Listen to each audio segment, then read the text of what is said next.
구약성경 느헤미야 4장 1절부터 14절까지의 말씀, 우리 함께 한 목소리로 느헤미야 4장의 말씀을 4장 1절부터 14절까지의 말씀을 자리에서 일어나셔서 하나님께 감사하는 마음으로 받들어 읽도록 하겠습니다.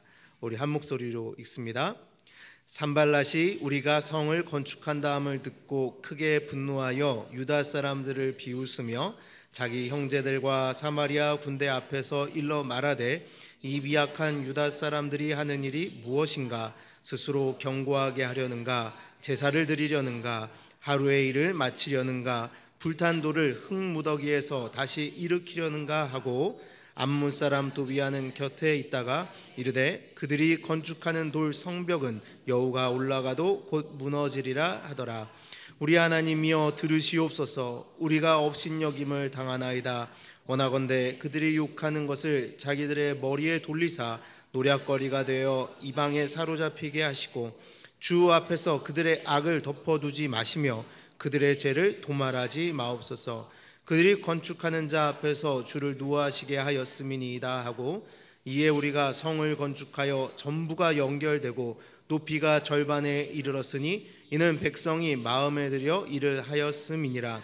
산발락과 도비아와 아라비아 사람들과 암몬 사람들과 아스돗 사람들이 예루살렘 성이 중수되어 그 허물어진 틈이 메꾸어져 간다함을 듣고 심히 분노하여 다 함께 꾀하기를 예루살렘으로 가서 치고 그곳을 요란하게 하자 하기로 우리가 우리 하나님께 기도하며 그들로 말미암아 파수꾼을 두어 주야로 방비하는데 유다 사람들은 이르기를 흙무더기가 아직도 많거늘 짐을 나르는 자의 힘이 다 빠졌으니 우리가 성을 건축하지 못하리라 하고 우리의 원수들은 이르기를 그들이 알지 못하고 보지 못하는 사이에 우리가 그들 가운데 달려 들어가서 살육하여 역사를 그치게 하리라 하고 그 원수들의 근처에 거주하는 유다 사람들도 그 각처에서 와서 10번이나 우리에게 말하기를 너희가 우리에게로 와야 하리라 하기로 내가 성벽 뒤에 낮고 넓은 곳에 백성이 그들의 종족을 따라 칼과 창과 활을 가지고 서 있게 하고 내가 돌아본 후에 일어나서 귀족들과 민장들과 남은 백성에게 말하기를 너희는 그들을 두려워하지 말고 지극히 크시고 두려우신 주를 기억하고 너희 형제와 자녀와 아내와 집을 위하여 싸우라 하였느니라. 아멘. 이는 하나님의 말씀입니다. 하나님 감사합니다. 아멘. 자리에 앉으시겠습니다.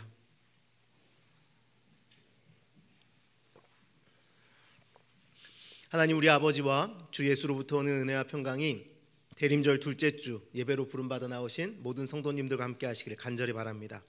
하나님께서 주신 사명, 그 사명을 지키고자 예루살렘으로 온 느헤미야는 성벽 전체를 40개 구역으로 나누고 동시에 성벽 재건 공사를 시작합니다. 성벽 재건 공사는 한 사람이 할 수 없는 일입니다. 여리고에서 온 사람, 드고와 기부와 미스바 등 예루살렘에서 멀리 떨어진 곳에서 온 사람도 있었고 제사장이나 지역을 다스리던 정치 권력자들도 있었으며 상인, 장인, 문지기, 나이 많은 사람, 어린 사람, 여성들까지 다양한 사람들이 함께 했기에 그 성벽을 재건해 나갈 수 있었습니다. 물론 그 중에 드고아의 귀족처럼 빠져나간 자들도 있었지만 각계각층의 다양한 사람들은 각자의 불편함을 감내하며 하나님의 주신 사명을 위해 협력해 나갔습니다.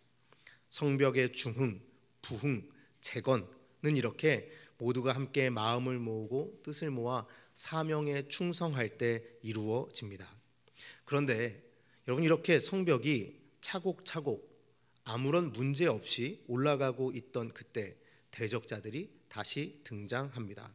분명히 잘 되고 있었습니다. 아무 문제 없습니다. 그런데 갑작스럽게 나타난 이들이 이 유다 사람들의 속을 뒤집어 놓기 시작합니다. 이스라엘 백성들이 성벽을 쌓아 올리는 모습을 보고 산발랏이 분노했다고 합니다. 그가 왜 분노했을까요? 그 부분은 이제 우리가 뒤에 한번 보도록 하겠습니다. 어쨌든 그가 분노하여 시비를 걸어옵니다. 성벽을 재건하고 있는 이들을 비난하며 조롱합니다. 그리고 함께 있던 도비아라는 사람은 여우만 올라가도 무너질 성벽이라고 그들을 비웃기 시작합니다. 근데 저는 이 말씀을 보면 사실 좀 이렇게 빗나간 얘기지만 한번 들어보시면 전 도비아 같은 사람이 더 꼴보기 싫더라고요. 산발라시아 그 사마리아의 총독이라고 하지만 그 권력자 옆에 기상하는 인간이 권력자가 야 저 조롱하고 비난했던 옆에서 그쵸 여호만 올라가도 무너질까요? 왜 이런 그림이 그려지잖아요. 여러분 옆에서 이렇게 기생하는 사람들을 보면 좀 더 꼴보기 싫은 것 같습니다. 어쨌든 죄송합니다. 잠깐 빗나갔다 들어왔어요. 너무 꼴보기 싫었어요. 설교 준비하면서. 이렇듯 우리가 이렇게 하나님의 말씀을 따라 부르심의 길을 갈 때에 분명히 아무 문제가 없어도 아무리 우리가 말씀에 충성하며 사명을 다 지킨다 할지라도 대적자들은 우리의 마음과 생각을 건드리기 마련입니다. 우리의 자존심을 건드립니다. 우리의 과거를 들춰냅니다. 분명히 성벽은 주님의 명령에 따라 잘 올라가고 있는데 비웃고 조롱하고 초라하게 보이게 만듭니다. 하지만 느헤미야는 그들의 말에 일일이 대꾸하지 않습니다. 오직 그들의 말을 기억하고 그 말을 들고 하나님 앞으로 나아갑니다. 그리고 이렇게 기도하죠. 4절과 5절입니다. 우리 하나님이여 들으시옵소서. 우리가 업신여김을 당하나이다. 원하건대 그들이 욕하는 것을 자기들의 머리에 돌리사 노략거리가 되어 이방에 사로잡히게 하시고 주 앞에서 그들의 악을 덮어두지 마시며 그들의 죄를 도말하지 마옵소서. 그들이 건축하는 자 앞에서 주를 노하시게 하였음이니이다 하고, 여러분 제가 조금 전에 뭐라 했습니까? 그 사람 사실 저랑은 상관도 없어 보이는 이 옆에서 떠드는 그 사람을 보며 설교를 준비하면서도 저런 게 더 꼴보기 싫어 이런 마음이 들고 그들을 미워하기 마련인데, 느헤미야는 그들과 대적하는 데 그의 시간을 소비하지 않았습니다. 그들을 묵상하는 데 그의 삶을 소비하지 않았습니다. 어떻게 하면 저들에게 변명할까? 어떻게 하면 저들을 이길까라고 마음먹지 않았습니다. 오직 느헤미야는 그들의 말을 기억하여 하나님 앞으로 나아가 기도했습니다. 하나님, 이 문제 하나님께서 좀 해결해 주십시오. 그리고 기도하는 느헤미야는 그 자리에서 다시 그들과 맞서 싸우는 것을 선택한 것이 아니라 하나님께서 나에게 맡기신 일, 하나님께서 그들과 맞서 싸우라 명령하셨으면 그들과 맞서 싸웠겠지만 지금은 성벽을 세우라 하셨으니 다시 성벽을 세우는 일로 돌아가 사람들과 함께 마음을 모아 성벽을 다시 쌓아 나갑니다. 그런데 이때 대적자들도 가만 있지는 않습니다. 7절과 8절을 보면 1절에는 산발락과 도비아만 등장했는데 이제 다 몰려와서 사람들이 난리를 치기 시작합니다. 산발락의 도비아, 그리고 아라비아 사람들, 암몬 사람들, 아스돗 사람들이 다 함께 와서 꾀하여 예루살렘을 요란하게 만들자라고 7절과 8절을 보면 기록되어 있습니다. 여러분 혹시 누군가 여러분을 이유 없이 끊임없이 비난과 조롱하는 것, 이런 것 경험해 보신 적 있으신가요? 잘 그런 일 없죠. 이유 없이 그러는 경우 말입니다. 뭐 이유가 있다고 해도 끊임없는 비난과 조롱, 그것을 시달려 보면 참으로 괴로운 일일 것 같습니다. 제 친구 중에 하나가 굉장히 약간 우리가 그런 표현 쓰잖아요. 독고다이라고. 세상에 뭐 아무것도 신경 안 쓰고 잘 사는 친구가 있어요. 누가 뭐라 해도 흥, 저래도 흥, 그냥 나는 내 갈 길 간다 이렇게 사는 친구가 있었는데, 한번 인터넷에 글을 잘못 올렸다가 그 악플을 받기 시작했어요. 막 리플이 정말 끊임없이 거의 욕으로 도배되는. 그런데 제가 참 놀란 게 누가 옆에서 뭐라 해도 아무렇지도 않던 친구였거든요. 그런데 약간 무서워하기 시작하더라고요. 사람들이 끊임없이 그를 조롱하고 욕하고 그를 비난하니까 점점 자신감을 잃어가더라고요. 그래서 제가 생각했어요. 야, 누구도 끊임없는 비난과 조롱 앞에서 담대할 수는 없구나. 아무리 저렇게 자신감이 넘쳐 보이고 모든 것에 다 괜찮다라고 말했던 사람도 끊임없는 조롱에는 이렇게 넘어질 수밖에 없구나, 이런 생각을 그 친구를 보면서 했던 적이 있습니다. 여러분 아마 아무런 이유가 없다 하더라도 나를 조롱해오는 목소리, 비난하는 목소리를 계속 듣는다면 상상할 수 없는 스트레스를 분명히 받을 것입니다. 더군다나 여러분 유다 백성들은요 알고 있는 게 있었습니다. 뭐냐 하면 우리가 한번 실패했다라는 겁니다. 성벽을 쌓으려고 했었는데 실패했던 적 있잖아요. 그런데 그 기억을 떠올리게 만드는 겁니다. 너희 과거에 실패했었지. 너희가 해봐야 거기서 거기지. 너희가 하는 일이 다 그렇지 라고 이들을 이렇게 비난하는 그때에 그들이 그 과거의 기억을 떠올릴 수밖에 없었을 것입니다. 이미 하다가 포기한 적 있는 그 앞서 실패한 그 경험, 그것들이 그들을 사로잡기 시작했을 것입니다. 맞아, 우리 실패했었지. 우리 정말 해보려고 최선 다했었는데 그때도 안 됐었지라는 마음이 그들을 사로잡기 시작했습니다.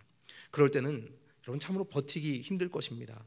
누군가 나를 공격하는 그때, 이렇게 공격하는 이 말들을 계속 듣다 보면 아무 문제가 분명히 없었는데도 성벽은 잘 올라가고 있고 잘 연결되고 있고 하나님이 주신 사명대로 다 잘 되어가고 있음에도 불구하고 무기력함과 두려움이 그 삶을 덮쳐올 수 있다는 것입니다.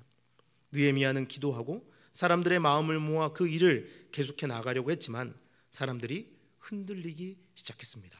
10절 말씀에 보면 이렇게 되어 있는데요, 유다 사람들은 이르기를 흙무더기가 아직도 많거늘 짐을 나르는 자의 힘이 다 빠졌으니 우리가 성을 건축하지 못하리라 하고, 이것을 세번역 성경으로 읽으면 이렇게 되어 있습니다. 그런데 유다 사람들 사이에서 이런 노래가 퍼지고 있었다. 흙더미는 아직도 산더미 같은데 짊어지고 나르다 힘이 다 빠졌으니 우리 힘으로는 이 성벽 다 쌓지 못하리. 여러분, 이게 보세요, 성 안에서 사람들이 노래하기 시작했다고 합니다. 우리 다 힘 빠졌어, 우리 실패했어, 이미 넘어졌어 라고 노래하기 시작했다고 합니다. 여러분, 삼국지 보면 그런 거 있죠. 쳐들어가기 전에 먼저 노래를 가르쳐요. 사람들에게 너희 실패했어, 너희 질 거야, 누가 더 세, 이런 노래를 막 아이들에게 부르게 하면 그 백성들이 어떻게 됩니까? 마음이 흔들리죠. 실제로는 아닌데, 실제로는 우리가 더 강한데 그 아이들의 노래에도 넘어가는 것이 사람들입니다. 그런데 지금 유다 백성들이 그들의 말을 듣고 대적자들의 조롱을 듣고 대적자들의 비난을 듣고 두려움에 빠지고 그것을 노래하기 시작했다고 합니다. 하나님을 찬양해야 하는 그 입술로 그들의 패배와 그들의 두려움, 그들의 그 악한 마음을 노래하기 시작한 것입니다. 그럼 그렇지, 내가 하는 일이 다 그렇지, 이미 힘을 다 써서 우린 결국에 실패할 거야 라고 사람들이 생각에 빠져들었습니다. 얼마나 그들이 좌절하고 흔들렸는지 이 노래했다라는 이 한마디를 통해서 우리는 알 수 있습니다. 그런데 여러분, 우리 믿는 사람들에게도 이런 일이 생기곤 합니다. 빛이신 예수님이 이 땅에 오셔서 이제 빛을 보여주시며 예수님을 따라 걸어오라고 말씀하셨습니다.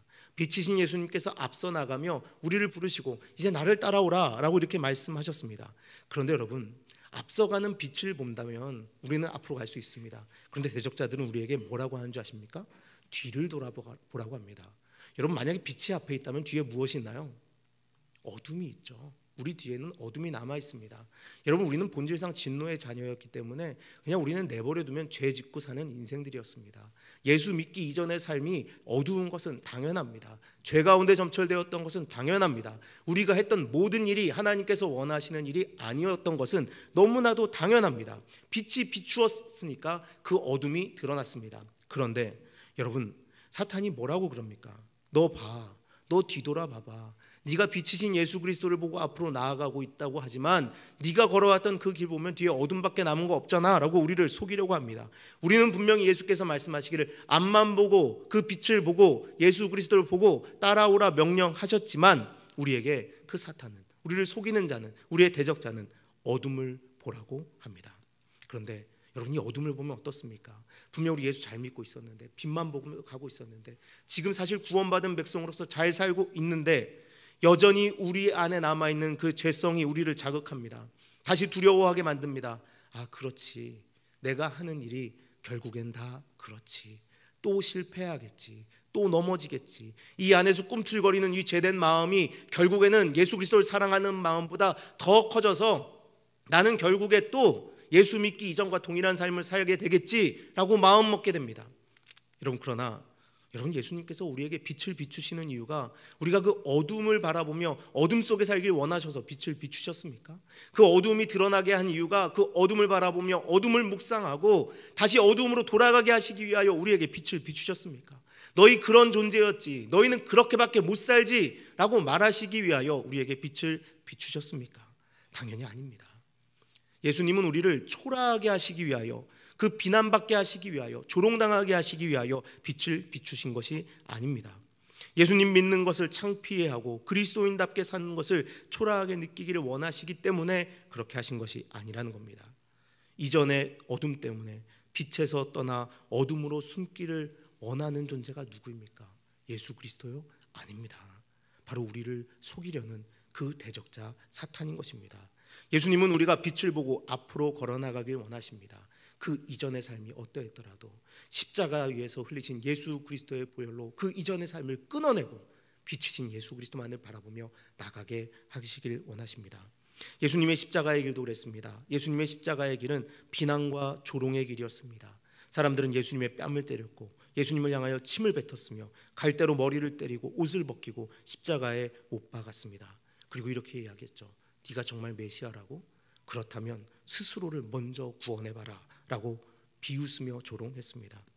그런데 여러분, 만약 예수님께서 우리처럼 그 비난과 조롱을 참지 못하시고 그들의 말에 따라 내 이놈들 하시며 천군 천사를 부르시고 십자가에서 내려와 버리셨다면 어떻게 되었겠습니까?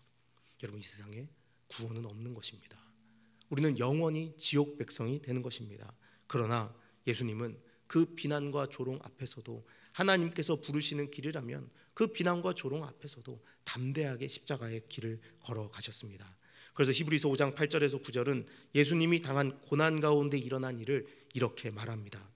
그가 아들이시면서도 받으신 고난으로 순종함을 배워서 온전하게 되셨은즉 자기에게 순종하는 모든 자에게 영원한 구원의 근원이 되시고, 예수님께서는 그 고난 가운데 순종함으로 우리가 구원에 이르게 하셨다라는 겁니다. 여러분, 예수님께서 조롱당하시는 것 하나님이 무능하셨기 때문입니까? 예수님이 뺨을 맞고 사람들이 침뱉음을 당하며 십자가에 못 박히신 것, 그리스도라면 스스로를 구원해라고 말했던 그 조롱의 말을 들었던 것 하나님이 무능하시기 때문입니까? 하나님의 길이 아니기 때문입니까? 아닙니다. 하나님께서 우리를 사랑하셔서 구원하시기 위함이었습니다. 우리도 예수님처럼 이런 고난의 길을 걸어가야 할 때가 있습니다. 사명에 충성하다 보면 아무 문제 없는데, 분명히 사명의 길 잘 가고 있는데, 빛만 바라보며 예수님의 그 등 뒤만을 바라보며 십자가 지고 잘 가고 있는데 자꾸 우리의 삶을 조롱하며 너 이전에는 안 그랬잖아 라고 말하는 그 목소리들이 들려옵니다. 우리가 그리스도인이라는 것을 그럴 때 보여주어야 합니다. 예수님도 그런 말 듣고 그럼에도 불구하고 빛을 보고 앞으로 가셨어 라고 말하며 우리도 담대하게 그 길을 걸어가야 합니다. 이것이 믿음입니다. 그런데 여러분, 왜 산발랏이 이들을 이렇게 건드리려 했을까요? 이렇게 이들을 넘어뜨리려고 했을까요? 왜 대적자들은 이들을 내버려 두지 않았던 것일까요? 대적자들이 왜 성벽 재건하는 것을 이렇게 계속 성벽 재건하는 것을 못하게 하려고 자극했는지 오늘 말씀을 보면 우리가 알 수 있는 것이 있습니다. 11절 말씀에 이렇게 되어 있습니다. 우리의 원수들은 이르기를 그들이 알지 못하고 보지 못하는 사이에 우리가 그들 가운데 달려 들어가서 사륙하여 역사를 그치게 하리라 하고. 여러분, 이들이 멈추게 하려는 것이 정작 무엇입니까? 역사입니다. 어떤 역사죠? 하나님의 역사입니다. 하나님께서 말씀 가운데 약속하셨던 그 역사를 멈추게 하고 싶은 것입니다. 하나님의 역사를 멈추게 하겠다고 지금 저들은 이스라엘 백성들을 공격하고 있는 것이었습니다. 여러분, 바벨론 포로기를 마치고 돌아오게 하신 분이 누구십니까? 하나님이십니다. 성벽을 재건하게 하신 분이 누구십니까? 하나님이십니다. 그런데 이들은 하나님의 역사를 지금 가로막고 싶은 것입니다. 우리가 좌절해서 하나님 일 못하게, 우리가 그들의 조롱하는 소리에 다시 어둠을 바라보고 어둠 속으로 숨어들어 하나님의 역사를 그치게 만들려고 하는 것입니다. 여러분, 하지만 누가 하나님의 역사를 멈출 수 있습니까? 이것은 착각일 뿐입니다. 그 누구도 하나님의 역사를 멈출 수가 없습니다. 아무리 조롱하고 비난한다 할지라도, 우리의 과거를 들춰내고 우리의 이전의 어둠을 기억나게 만든다 할지라도 누구도 우리를 하나님의 구원의 역사에서는 끊어낼 수 없습니다. 여러분, 우리가 얼마나 귀한 줄 아시겠습니까? 대적들이 하나님의 역사를 멈추겠다고 각오하고 멈춰 세우는 것이 우리라는 겁니다. 여러분, 우리의 자존심을 건드리고 초라하게 보이게 하는 것, 이전의 어둠을 보게 하고 여전히 너희는 그렇게 실패할 수밖에 없어 말하는 것, 그것은 여러분이 하나님의 자녀이고 하나님의 일을 하고 있기 때문에 그런 것입니다. 그러니 여러분, 누군가 우리를 하나님의 일을 하는 데 있어서 조롱한다면, 누군가 우리가 하나님께서 주신 사명을 지키는 데 있어서 조롱하고 비난하고 우리를 핍박하려고 한다면 그럴 때 더 기뻐하고 담대한 마음을 가져야 하는 것입니다. 우리가 하나님의 자녀가 아니라면요, 건들지도 않습니다. 여러분, 우리가 그냥 지옥 가고 있는데, 그냥 알아서 지옥으로 잘 걸어 들어가고 있는데, 악한 길 가고 있는데 사탄이 뭐하러 우리를 건드리겠어요? 그냥 내버려둬도 잘 가고 있는데 잘한다 해주면 되죠. 굳이 그 길에서 벗어나서 예수 믿게 되면 어떡하려고 건드리겠어요? 그런데 왜 우리를 건드립니까? 왜 우리를 조롱합니까? 왜 우리를 비난합니까? 그것은 우리가 예수 그리스도를 믿고 소망을 품으며 하나님 나라로 가고 있기 때문입니다. 그래서 느헤미야는 그때의 백성들을 불러 모읍니다. 더 이상 그 마음이 흔들려서는 안 되기 때문에 백성들을 불러 모아 다시 그 사명을 확인시켜주고 싶었습니다. 그래서 14절 말씀에 이렇게 되어 있습니다. 내가 돌아본 후에 일어나서 귀족들과 민장들과 남은 백성에게 말하기를 너희는 그들을 두려워하지 말고 지극히 크시고 두려우신 줄을 기억하고 너희 형제와 자녀와 아내와 집을 위하여 싸우라 하였느니라. 여러분, 이 싸움에서 승리하는 방법은 무엇일까요? 그것은 바로 하나님을 기억하는 것입니다.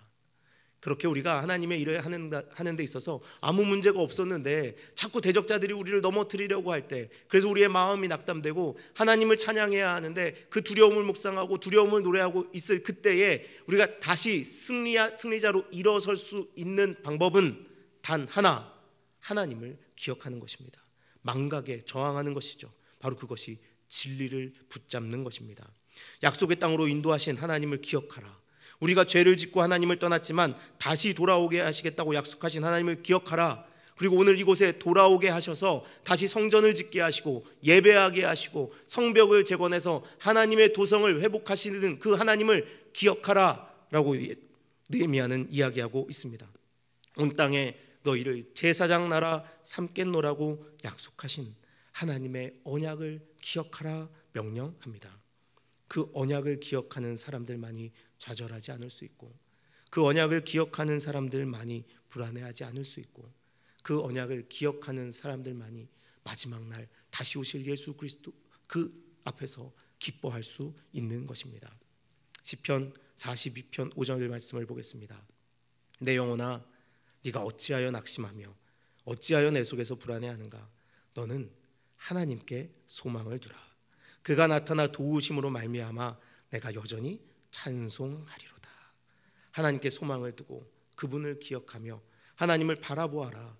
그분께서 하신 진리의 말씀을 기억하라. 바로 그것이 우리의 두려움과 불안을 몰아내 줄 것이고 너희를 승리하게 만드는 비결이다라고 말하고 있지 않습니까? 이제 이들은 그 기억을 가지고, 이제 유다 백성들은 그 기억을 가지고 예루살렘 성벽의 재건의 자리로 돌아갑니다. 근데 이번엔 조금 다릅니다. 한 손엔 무기를 들고 성을 다시 건축하기 시작한 것입니다. 그런데 갑자기 여러분, 무기 들었다고 군대가 됩니까?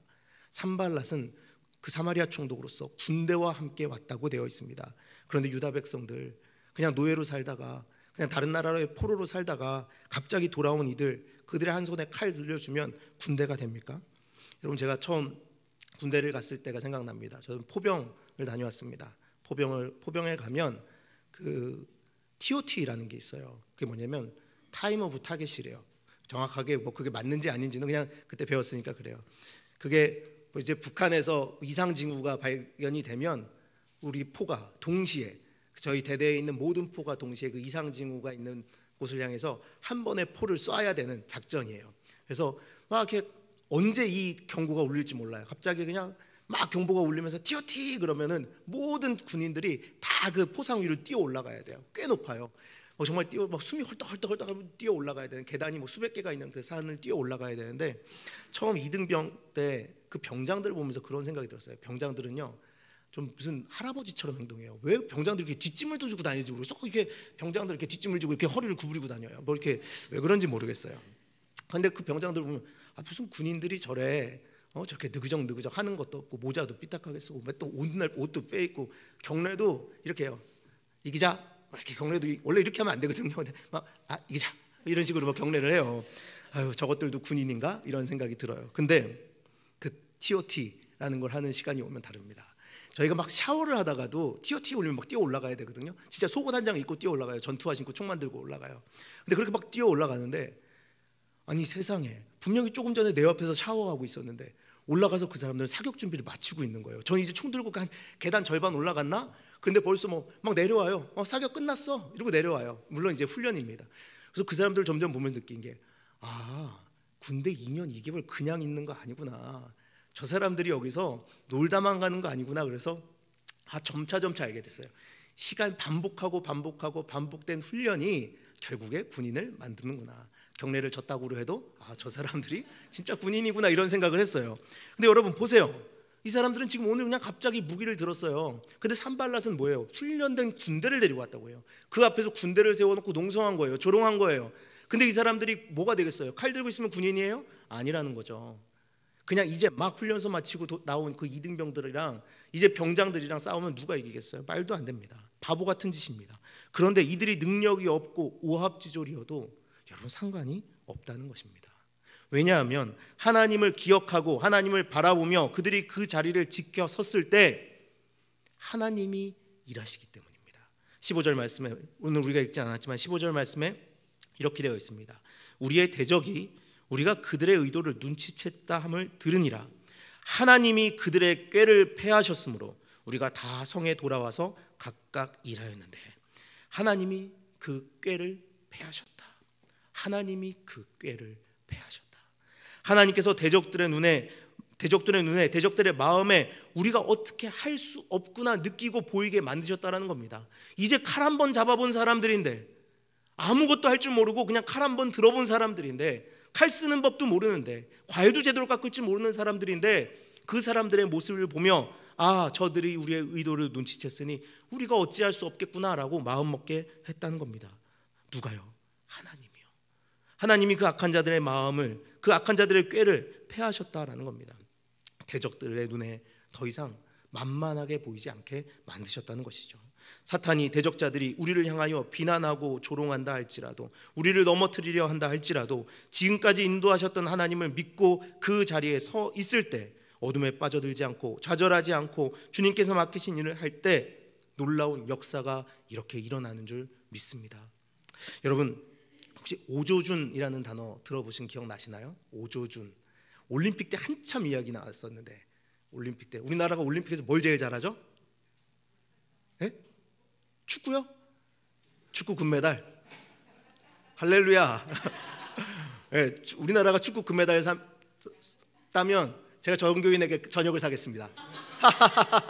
네, 은퇴할 때까지 그런 일은 없을 테니까요. 네. 취소, 혹시 모르니까요. 네, 우리나라가 제일 잘하는 게 뭐죠? 양궁. 네, 양궁에서 쓰는 단어인데요, 오조준이라는 단어가 있습니다. 여러분, 저는 이 말씀을 읽다가 이 오조준이라는 단어가 떠올랐어요. 양궁에서 바람이 불거나 비가 오는 날씨 등 주변 환경을 고려해 일부러 틀리게 겨냥하는 것을 오조준이라고 한대요. 좀 알겠죠? 아, 오조준. 저기 관역이 있으면 비가 막 내려요. 그럼 어떻게 써야 될까요? 이거 양궁 안 배워도 상식적으로 알잖아요. 비가 막 내려요. 관역이 있어요. 그럼 화를 평소보다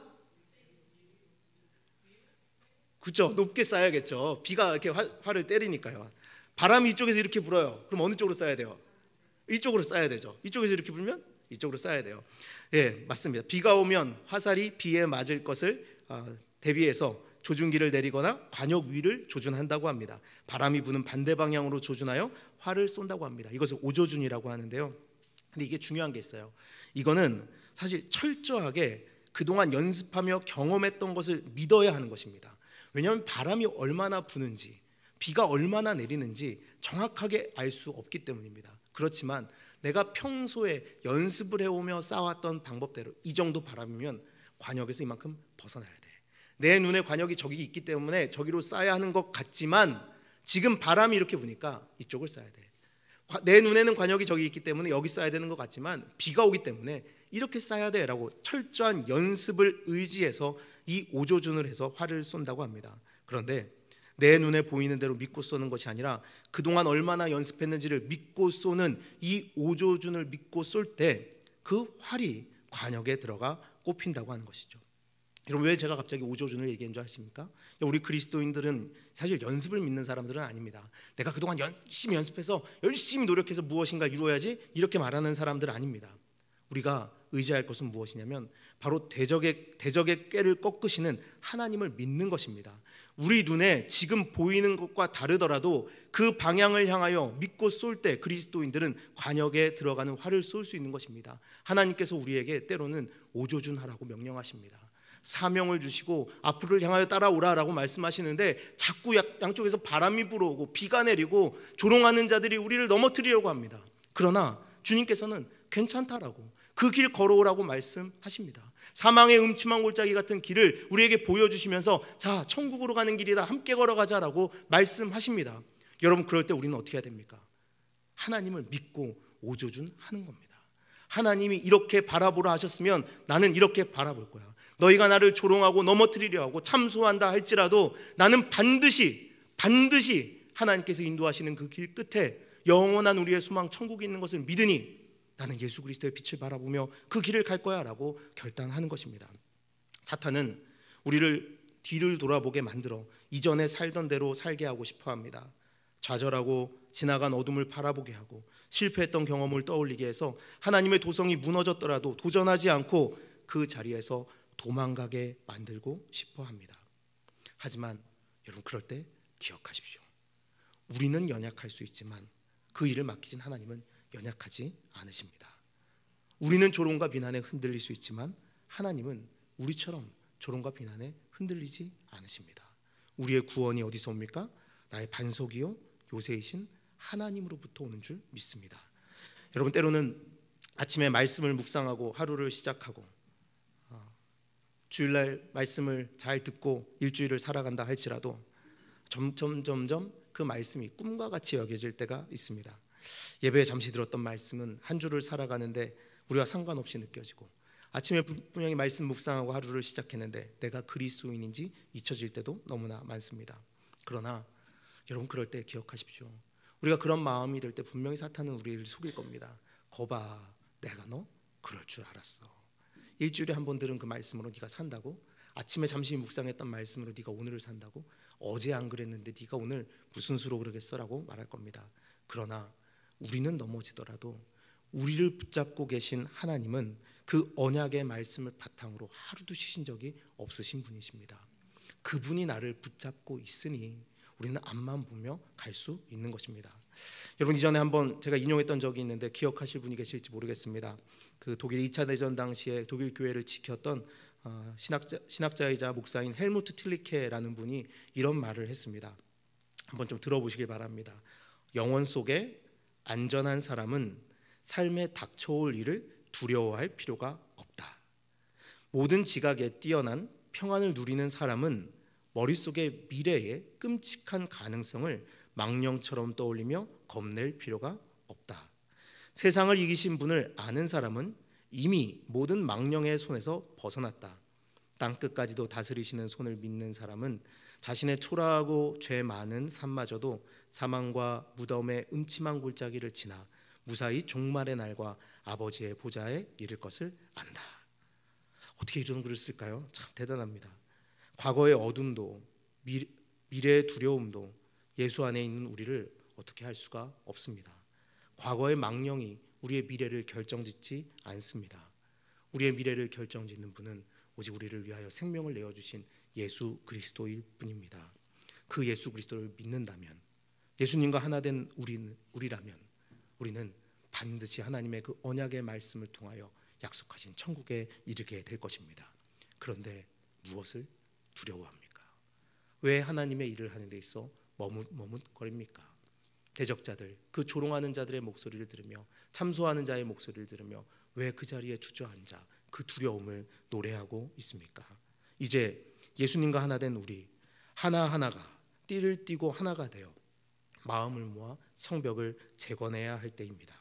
사랑하는 우리는 교회 성도 여러분, 이제 오늘 우리가 그렇게 돌 한 장 한 장을 쌓아 나가야 할 때입니다. 전능하신 하나님이 이 역사를 이루어 가심을 믿으십니까? 그 역사를 이루시는 분이 앞장서 가고 계시고 우리를 향하여 나를 따르라, 내가 이루는 그 일 너희와 함께 이루겠다라고 말씀하시는 그때에 여러분 그 말씀을 믿고 계십니까? 그렇다면 예수 그리스도를 바라보면서 우리가 초라하다고 비난하는 참소하는 자의 목소리 앞에서 치열하게 믿음의 싸움을 싸워나가는 우리 모두가 되기를 간절히 바랍니다. 빛이신 예수님이 앞서가고 계십니다. 뒤에 어둠은 내버려두고 이제 그 빛을 향해 나가는 우리 모두가 되기를 바랍니다. 마지막으로 말씀 한 절 읽으며 설교를 마치겠습니다. 빌립보서 1장 6절입니다. 너희 안에서 착한 일을 시작하신 이가 그리스도 예수의 날까지 이루실 줄을 우리는 확신하노라. 아멘.